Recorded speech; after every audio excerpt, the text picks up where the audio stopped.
उनके फरिश्ते भी ध्यान रखेंगे फिर आगे से कि कैसे बिहारी कॉलोनी के अंदर में आने पर उनको दिखाएंगे कि क्या है क्या नहीं है। वो हमारी सरलता को, सहजता को, क्या नाम है, हमारी कमजोरी ना समझे। को ऐसे ही डरा कर धमका कर भगा देंगे तो मन में ख्याली पुलाव ना पकाएं। और जो दिल्ली में ऐसे सामाजिक तत्व हैं उनको भी एक संदेश मिले कि अब दिल्ली में समय चेंज हो चुका है, यदि रहना होगा तो तरीके से रहना पड़ेगा। गोयल साहब, आप योगी जी की भाषा बोल रहे हैं कि उनके फरिश्ते भी याद रखेंगे, क्या वो एग्जाम्पल सेट होगा? यहाँ कह रहे हैं कि ये हालत है तो हम पलायन कर जाएंगे, हम मकान बेच के जाएंगे, डर तो इतना बन चुका है। हम शांत रहेंगे तो शस्त्र भी उठाने की आवश्यकता पड़ेगी। तो शस्त्र है कि पलायन, मैंने आपको फिर कह रहा हूँ, पलायन उनको करना पड़ेगा जो इस मानसिकता से साथ में यहाँ पर आए हुए हैं। हमारे यहाँ पर किसी भी एक निवासी को पलायन करने ना देंगे, ना उनको ही पलायन करा देंगे 100%। हम ज़्यादा शब्दों में कुछ कह नहीं सकते।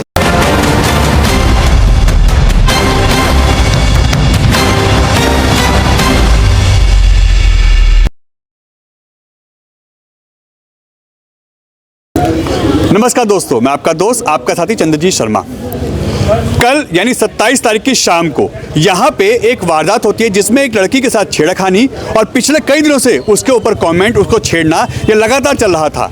मगर कल इस गली नंबर 13 बिहारी कॉलोनी में जैन मंदिर के पास में विरोध होता है कि हम यहाँ पे, जैसे वो बदतमीजी करते हैं, उसको छेड़खानी करते हैं, लड़की विरोध करती है, अपने भाइयों को बुलाती है, तो कुछ असामाजिक तत्व जो कि नाबालिग हैं, और यही हमेशा होता है कि नाबालिग के रूप में अपने आप को बचाते हैं, उनका तांडव पूरी दिल्ली में ही चलता है। और यहाँ पे भी देखने को मिला कि वो और उनके साथी यहाँ आते हैं, स्कूटी में तोड़फोड़ करते हैं, उस लड़की को पीटते हैं, उनके बचाने वाले भाइयों को मारते हैं, और जो बचाने आता है उसको मार के जाते हैं। और उसके बाद धमकी कि जो भी कुछ भी करता है कर ले, हम उसको भी देख लेंगे, ये धमकी है। ऐसे में सवाल उठता है, डीसीपी ऑफिस सहादरा यहाँ से 200 मीटर की दूरी पे है, फर्स्ट बाजार थाना यहाँ से नज़दीक है, और सरेआम अगर यहाँ पे गुंडागर्दी चल रही है तो ये प्रशासन और पुलिस का फेलियर है। हालांकि पुलिस कह रही है कि हमने 30,000 लोगों को गिरफ्तार किया, आगे कार्रवाई कर रहे हैं, मगर यह तांडव कब तक चलेगा? यहाँ पे नाबालिग के रूप में उनको कब तक बचाया जाएगा? क्या उनके परिवार के ऊपर एक्शन नहीं होना चाहिए ताकि उन पे कंट्रोल हो, और उन पे एक्शन होगा तो अपने बच्चों को भी कंट्रोल करेंगे? आइए यहाँ के विधायक हमारे साथ हैं, उनसे बात करते हैं। सर, ये कब तक चलेगा? देखिए, ऐसा है, कल शाम को लगभग 6:15 बजे के आसपास हमारे कार्यकर्ता हैं ऋषि सोनी जी, उनका मेरे पास फ़ोन आया था कि भी इस तरह से संजय जी यहाँ पर कुछ जो लड़के हैं उन्होंने बदमाशी की है, स्कूटी को तोड़ फोड़ा है और तांडव यहाँ कर रहे हैं। तो मैंने तुरंत SHO से बात की, फिर उन्होंने मेरे को वीडियो भी उपलब्ध कराई, और वीडियो उपलब्ध करा के मैंने तुरंत SHO साहब को कहा। तो SHO साहब ने कहा कि आप संजय जी जो आपने वीडियो भेजी है उसके अकॉर्डिंगली हम काम, मेरे को भी यहाँ के स्थानीय निवासियों ने भेजी है, हम लगे हुए उसको करने के बाद में लगभग 9:30 बजे के आसपास 3 उन्होंने जो मेरे को सूचना दी, 3 नाबालिग जिनकी उम्र 15 से 17 वर्ष के आसपास की थी, उनको उन्होंने पकड़ा। तो मैंने कहा 3 तो संख्या नहीं थी, संख्या तो वो ज़्यादा थी। तो SHO साहब को मैंने बोला कि भाई आप वीडियो के अकॉर्डिंग उसको देखें, और देखकर जितने भी वो नाबालिग हैं या बालिग हैं उन सबको पकड़ें, और उसके बाद में उनका आयु देखा जाए कि अब हम ऐसा तो नहीं छोड़ सकते कि नाबालिग कह के छोड़ दिया जाए, या इस तरह से कोई भी है और उसके पीछे क्या माइंड है, क्या उनकी मानसिकता रही है, उस मानसिकता को भी देखना बहुत ज़रूरी है। क्योंकि ये कहीं ना कहीं ऐसा लगता है ये प्री प्लान्ड वे में काम किया गया, कि वो जिस तरह से अभी बताया कि लड़की को जो छेड़ने का काम किया, और लड़की ने अपने ब्रदर को बुलाया, और ब्रदर ने उनको बीच बचाव उनको समझाया, नहीं माने और उल्टा ब्रदर को मारने लगे।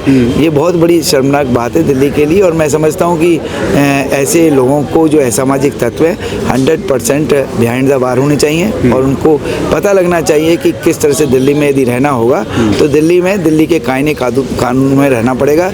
ये कोई क्या नाम है सराय नहीं है, या कोई ऐसा क्षेत्र नहीं है जहां आप बदमाशी कर सकें। दिल्ली में स्थिति अब चेंज हो चुकी है, और 100% जो हमारी बिटिया है जिसको इन्होंने परेशान किया है और बेटे को मारा है, 100% कार्रवाई कराएंगे। और मैंने SHO साहब, DCP साहब सबसे बात करके और ऊपर तक कमिश्नर साहब तक ये केस है, और क्योंकि यहाँ के स्थानीय निवासी खुद शाम को मिलने गए थे वहाँ पर, और उन्होंने अपनी बात कही थी, और कहा है, क्योंकि पहली बार मेरे को तो कल ही संज्ञान में शाम को ही आया कि इस तरह की बात हुई है, क्योंकि जनरली मैं आता रहता हूँ यहाँ पर, तो तब कभी कोई संज्ञान में बात नहीं आई, नहीं तो पहले ही इसका हम पुलिस से कहकर इसकी चर्चा करके और एक मतलब यहाँ व्यवस्था, कानून की व्यवस्था और थोड़ी मजबूत करवा पाते, या जो व्यक्ति हैं जो इस तरह की, या बच्चे हैं जो इस तरह की हरकत करते हैं, उनको सजा दिलवा पाते हैं। पर गोयल जी, इस वक्त तो यहाँ के लोग कह रहे हैं कि ये हालत है तो हम पलायन कर जाएंगे, हम मकान बेच के जाएंगे, डर तो इतना बन चुका लोगों के ऐसा है अंदर। जी, पलायन जिनको करना है वो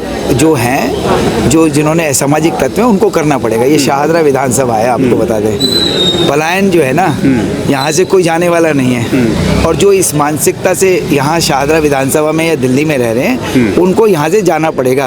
उस मानसिकता को, वो समय बदल गया है, वो समय कुछ और था पहले, अब समय दिल्ली में सरकार एक संवेदनशील सरकार है जिसको सबकी जनता के लिए कार्यरत है, और इसीलिए अब जो चीज़ें संज्ञान में आएंगी, जैसे आपने देखा ना यूपी के अंदर किस तरह से सरकार चली, ऐसी दिल्ली में सरकार चलेगी आने वाले समय में।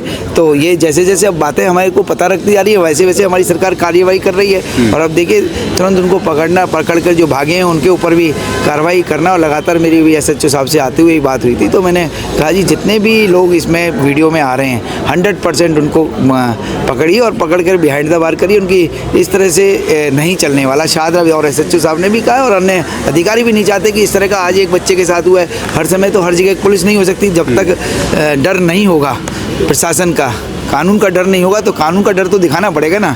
और कानून का डर तभी होगा जब वो 100% सब अरेस्ट होंगे और बिहाइंड द बार होंगे। तो जिससे कि जो लोग यहाँ सोच रहे हैं कि हम एक वर्ग को ऐसे ही डरा कर धमका के भगा देंगे, तो मन में ख्याली पुलाव ना पकाएं। आपको वहीं जाना पड़ेगा जहाँ क्या नाम है आपके साथी रहते हैं। मगर गोयल साहब, ये भी तो आया है, कल वो धमकी देके गए हैं सरेआम की एक एक को देख लेंगे, जिसको जो करना है कर लो। उसके बाद ये तो कहने के बाद एक चीज़ तो ये मैटर निकल के आता है, दूसरा कहीं ना कहीं पुलिस ने भी तो सिर्फ नाबालिगों को पकड़ा है, वो छूट जाएंगे। ऐसे उनके परिवार पे एक्शन होना चाहिए ना, क्योंकि जब तक उनके परिवार पे एक्शन नहीं होगा तब तक वो अपने बच्चों को नहीं रोकेंगे। देखिए सुनिए बात, ऐसा नहीं, जो है जैसे जैसे कई बार हमको लगता है कि पुलिस काम नहीं कर रही, बिल्कुल लगता है, क्योंकि पर लेकिन जब तक सामने, क्योंकि पकड़ कर डालना और उसके साथ साक्ष्य के साथ डालना और खाली वैसे डाल देना, तो ये कानून व्यवस्था ऊपर भी तो है ना जी। तो यदि SHO साहब अपनी पूरी कोशिश कर रहे हैं कि प्रॉपर तरीके से जो मेन कल्प्रिट्स हैं उन्हीं को पकड़कर उन्हीं को डाला जाए, जिससे कि वो बिहाइंड द बार रहे, और जो दिल्ली में ऐसे असामाजिक तत्व हैं उनको भी एक संदेश मिले कि अब दिल्ली में समय चेंज हो चुका है। यदि रहना होगा तो तरीके से रहना पड़ेगा और सबका सम्मान करते हुए रहना पड़ेगा। प्रशांत गौतम जी, DCP साहब तो कह रहे हैं कि एक्शन हो रहा है और आगे भी होगा, घबराए ना, मगर लोगों में तो डर है सर। देखिए बात बिल्कुल स्वाभाविक है। देखिए हम सब ऐसे लोग हैं, या बिहारी कॉलोनी में बड़े शांति प्रिय लोग रहते हैं, और शांति प्रिय इतने हैं कि वो अहिंसा परमो धर्म इस मानसिकता के साथ में, जिन्होंने कभी किसी चींटी को मारने की भी नहीं सोचते, बिल्कुल सही बात, और इस तरह से रहते हैं, वो शांति प्रिय लोग हैं। और जैन समाज के बहुत सारे ऐसे लोग हैं जो हमेशा खाली ऐसे सिद्धांतों के साथ जीते भी हैं, और जीते हैं तो वो सोचते हैं कि सब अच्छे हैं। तो लेकिन अब यदि इस तरह की वो बदतमीजी इस तरह की करेंगे, तो आने वाले समय में उनको क्या नाम है, अहिंसा जो हमारा एक प्रतीक है, वो ऐसे थोड़ी है कि वो प्रतीक है हम शांत रहेंगे, तो शस्त्र भी उठाने की आवश्यकता पड़ेगी, तो शस्त्र सरकार उठाएगी और काम करेगी, उनको अरेस्ट करेगी, और अरेस्ट करके उनको सही ढंग से कानूनी तरीके से, वैध तरीके से उनको बिहाइंड द बार किया जाएगा। और उनके फरिश्ते भी ध्यान रखेंगे फिर आगे से कि कैसे बिहारी कॉलोनी के अंदर जैन समाज को या ब्राह्मण समाज को या अन्य समाजों को, चाहे हमारे जाटव समाज के लोग हैं, हिंदू समाज को यदि कैसे प्रताड़ित किया जाता है, वो उनको समझ में आ जाएगा। गोयल साहब, आप योगी जी की भाषा बोल रहे हैं कि उनके फरिश्ते भी याद रखेंगे, क्या वो एग्जाम्पल सेट होगा यहाँ पे? सर धीरे धीरे देखिए, कोई भी चीज़ है, आप पत्रकार महोदय हैं, हम योगी जी की परिभाषा देखिए, योगी जी कर रहे हैं, और दिल्ली में भी होगा, दिल्ली में भी होगा। देखिए आप रोकिए ना, उसी की तो है ना, नहीं तो अभी योगी जी जैसा शासन सरकार नहीं होती तो अभी तक तो ये छूटे हुए होते, कौन पकड़ा जाता? 3 तो पकड़े गए हैं ना आप ही के सामने, और कितनी देर में पकड़े गए? 2.5 से 2.5 3 घंटे में पकड़ लिए गए। तो समय लगता है, समय 100% एक्शन होगा, जब तो देश में आज एक अच्छी सरकार चल रही है। लेकिन ऐसा नहीं होने देंगे कि पलायन, मैंने आपको फिर कह रहा हूँ, पलायन उनको करना पड़ेगा जो इस मानसिकता से साथ में यहाँ पर आए हुए हैं। हमारे यहाँ पर किसी भी एक निवासी को पलायन करने ना देंगे, ना उनको ही पलायन करा देंगे 100%। हम ज़्यादा शब्दों में कुछ कह नहीं सकते हम पर, लेकिन क्योंकि बहुत सारी बातें ऐसी हैं, लेकिन समय आने पर उनको दिखाएंगे कि क्या है क्या नहीं है। वो हमारी सरलता को, सहजता को, क्या नाम है, हमारी कमजोरी ना समझे। सहजता और सहजता जो है ना, जब चलती है ना अपने तरीके से, तो वो जो अच्छे बदमाश होते हैं ना, वो भी क्या नाम है, भीख मांगते हैं अपनी ज़िंदगी के लिए। देखिए, यहाँ के विधायक, स्थानीय विधायक संजय गोयल जी इस वक्त यहाँ बोल रहे हैं साफ साफ कि किसी भी कीमत पे इनको बख्शा नहीं जाएगा, और पलायन करने का और यहाँ से भाग के जाने का तो मतलब ही नहीं होता। जो ऐसा कर रहे हैं उनके फरिश्ते भी याद रखेंगे, और पलायन हम नहीं वो करेंगे, क्योंकि यहाँ पे समाज, अगर जैन समाज है या यहाँ के लोकल समाज के जो लोग हैं, वो क्यों डरेंगे, वो क्यों जाएंगे? ऐसे समाज में जो भी यहाँ पे रहते हैं, चाहे किसी भी समाज का व्यक्ति हो, वो डरे नहीं, पलायन ना करे, हम उसके साथ हैं। और एक्शन पुलिस कर रही है। यहाँ के जो डीसीपी साहब हैं प्रशांत गौतम जी, उन्होंने साफ कहा है कि एक्शन हमने किया है, हमने 3 से 4 लोगों को पकड़ा है, और आगे भी एक्शन की बात कर रहे हैं। वो कह रहे हैं कि एक्शन होगा, किसी को बख्शा नहीं जाएगा। और ऐसे पे अगर एक्शन होता है और यहाँ के विधायक अगर साथ देते हैं, लोगों के साथ होता है, तो जाहिर सी बात है ये नज़ीर पेश होगी दिल्ली में कि दिल्ली में अब सरकार बदल चुकी है और अपनी लोग मानसिकता बदले। N Bharat TV, Delhi.